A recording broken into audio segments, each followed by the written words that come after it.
Okay, so next exercise, I'm actually going to superset with the hanging knee crunches.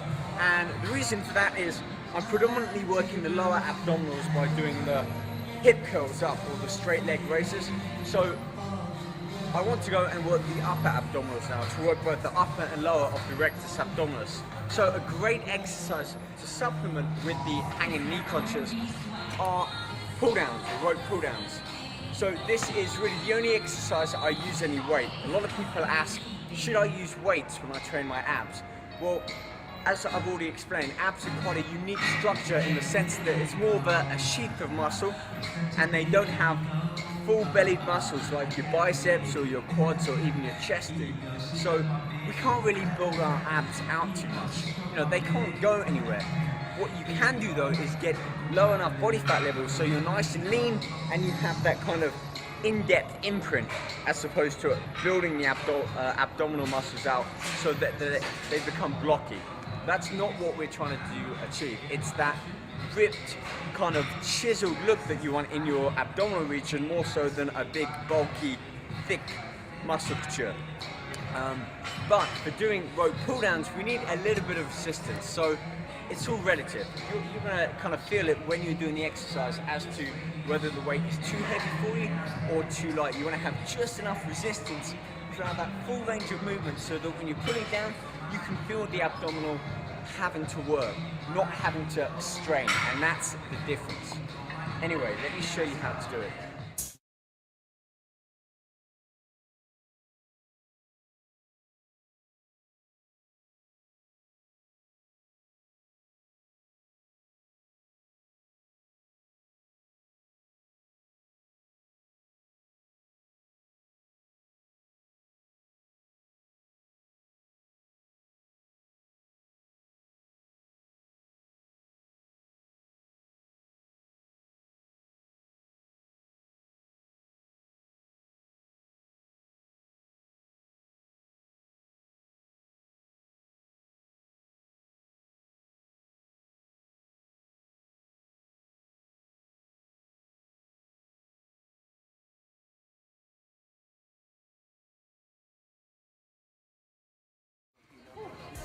That's another great exercise.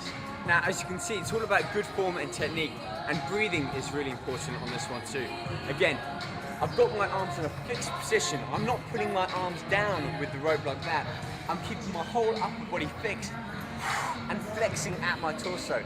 Again, it's my abdominals that I have to contract and pull my shoulders down towards my hips. That's the movement. Now, with breathing, I'm really exaggerating my breathing, and that's for two reasons. One, so that I'm consciously aware that I'm breathing. There's no point in doing the repetitions if you're holding your breath, building up that pressure within the circulatory system and the blood, and also by breathing really hard like that, I'm using my diaphragm up here, just beneath the lungs. By breathing, I tense my abs. I get more of a contraction, a deeper contraction, which makes the exercise even more focused for the ab. Okay, let's do a few more.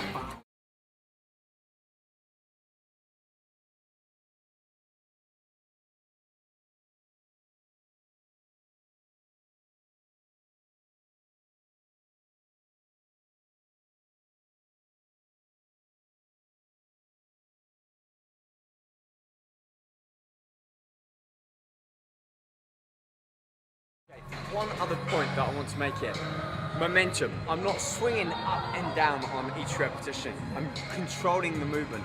At the end of each movement, I'm pausing momentarily, just enough to reduce any momentum that I may have built up from swinging up and down. So again, I'm really engaging the ab muscles to do the work instead of any momentum from swinging back and forth. It's about staying in strict control. Tempo, as you can see, maybe 2 up, 2 down, doesn't really matter, but the slower that you go, the more resistance and stress that you're putting on the abs, and the more quickly you're going to fatigue. So make sure you do them in good tempo, but don't go too fast that you build up any momentum, or don't go too slow, certainly any longer than 4 seconds. If anything, a little bit faster on that downward lift, and slightly slower as you're controlling the weight back up. Got it? Good. All right, let's move on.